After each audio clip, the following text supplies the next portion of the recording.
لڑکی کا مرد ٹیلر سے کپڑے سلوانا. اگر ایک لڑکی ایک مرد ٹیلر کے پاس جا کر اس سے کپڑے سلواتی ہے تو اس کے بارے میں کیا احکامات ہیں؟ بھائی یہ بڑی غیرت اور حیا کے خلاف ہے. ایک عورت جائے، خاص طور پہ جوان عورت، وہ مرد کے سامنے کھڑی ہو اور وہ مرد اس کے جسم کو ہاتھ لگا کے اس کا ناپ لے رہا ہو، یہ تو بالکل ہی ناجائز ہے اس طرح سے ناپ لینا.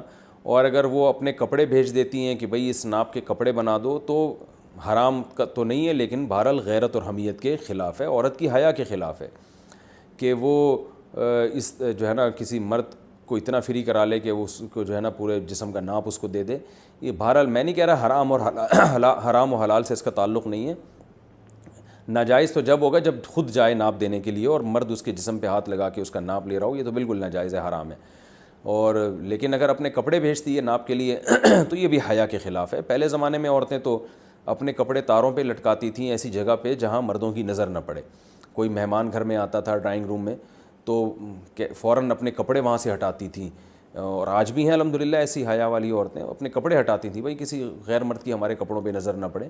یہ سب حیا کے مسائل ہیں. تو حیا ہوگی تو بات سمجھ میں آئے گی، نہیں ہوگی تو پھر بات سمجھانا اونٹ کو رکشے میں بٹھانے سے زیادہ مشکل کام ہے.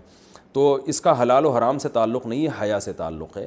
تو باقی مرد اگر لیڈیز کپڑے سیتا ہے تو مرد کے لیے بھی مناسب نہیں ہے یہ کام، مگر اجرت حلال ہوگی. یعنی کمیشن کو حرام نہیں کہہ سکتے کیونکہ ایک کام ہے، کپڑے سینا بذات خود ایک جائز کام ہے، تو اس کی جو کمیشن لے گا وہ کمیشن حلال ہوگا، یعنی اس پہ جو اجرت لے گا. اسی طرح عورت اگر مرد کے کپڑے سی کے کمیشن لیتی ہے وہ کمیشن بھی حلال ہے. مگر یہ حیا اور غیرت کے خلاف ہے، اس کو ختم کر دینا چاہیے، خاندانی بننا چاہیے، خاندانی. 11ویں شریف کا کھانا کھا سکتے ہیں؟ حسنین خان ٹیکسلا سے، کیا 11ویں شریف کا کھانا حلال ہے یا حرام؟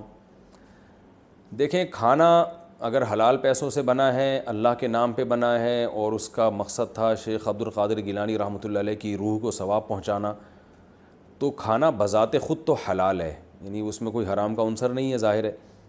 لیکن اگر آپ وہ کھانا قبول کریں گے اور گھر بیٹھ کے طبیعت سے اس کھانے کو پھوڑیں گے تو ایک بدعت کی تائید ہوتی ہے. کیونکہ ہماری رائے میں یہ 11ویں شریف اور 12ویں شریف اس طرح کے جتنے متعین دنوں کے کھانے یہ بدعت ہیں. اسلاف میں اس کا کوئی ثبوت نہیں ملتا. کوئی ایک واقعہ بتائیں حضرت ابو بکر رضی اللہ تعالیٰ عنہ کے انتقال پر حضرت عمر نے پوری زندگی میں کبھی ان کے نام پہ 11ویں شریف کی ہو، یا ان کے نام کا کھانا کھلایا ہو، یا حضرت عمر کی شہادت کے بعد یہ کام کیا، یا حضرت علی کے بعد، یا حضرت عثمان کے بعد.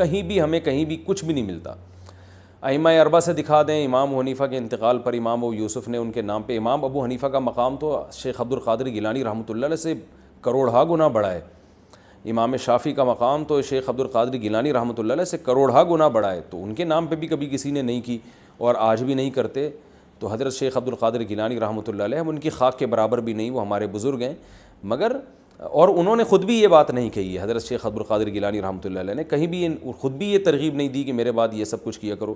تو یہ بات کے لوگ ہیں جو عقیدت میں غلو کا شکار ہو کر اس طرح کی چیزیں کرتے ہیں. تو ہمیں اسلام کو دیکھنا ہے، جو اسلام نے جیسے کہا. تو اگر آپ یہ کھانا قبول کر کے کھائیں گے تو ایک بدعت کی تائید ہوگی، اس لیے اس سے اجتناب کرنا لازم ہے. اور محبت سے سمجھا دیا کریں، پھڈے بازی نہ کریں کسی سے. اور ایسا نہ ہو کہ کھانا آپ جو ہے نا وہ کوئی آئے اور منہ پہ واپس کر کے ایک دم ذرا بدتمیزی سے واپس کریں، ایسا بھی نہیں ہونا چاہیے. جب وہ کوئی کھانا لے کر آتا ہے تو آپ اس کو بہت پیار محبت سے سمجھائیں کہ بھائی دیکھیں آپ کے جذبے کی ہم قدر کرتے ہیں، آپ نے ایک بزرگ کی عقیدت محبت میں یہ کام کیا ہے اور اس کی بیس غلط نہیں ہے، ہم آپ کے جذبے کی قدر کرتے ہیں. ماشاءاللہ آپ کو بزرگوں سے عقیدت ہے، محبت ہے، بڑی خوشی ہوئی. لیکن دیکھیے ان بزرگوں کے بھی یہی احکام ہیں اور اللہ رسول کا بھی یہی حکم ہے کہ ہمیں اپنی عبادات کو اتنا کرنا ہے جتنا اللہ اس کے رسول صلی اللہ علیہ وسلم نے بتایا اور اسی طریقے پر کرنا ہے. تو کائنڈلی میں آپ سے یہ گزارش کر رہا ہوں کہ آپ یہ کھانا لے جائیے، غریبوں میں بانٹ دیں. اور پھر بھی وہ اصرار کریں نہیں لو تو آپ کہتے ہیں ٹھیک ہے میں لے رہا ہوں مگر میں خود کسی غریب کو صدقہ کر دوں گا، یہ کہہ کے لے رہا ہوں میں کہ اور میں اس رسم کو ٹھیک نہیں سمجھتا. تو میرا مطلب یہ ہے کہ پھڈے بازی نہ کریں بس، اور تمیز سے محبت سے سمجھا دیں اور خود پتلی گلی سے نکل جائیں.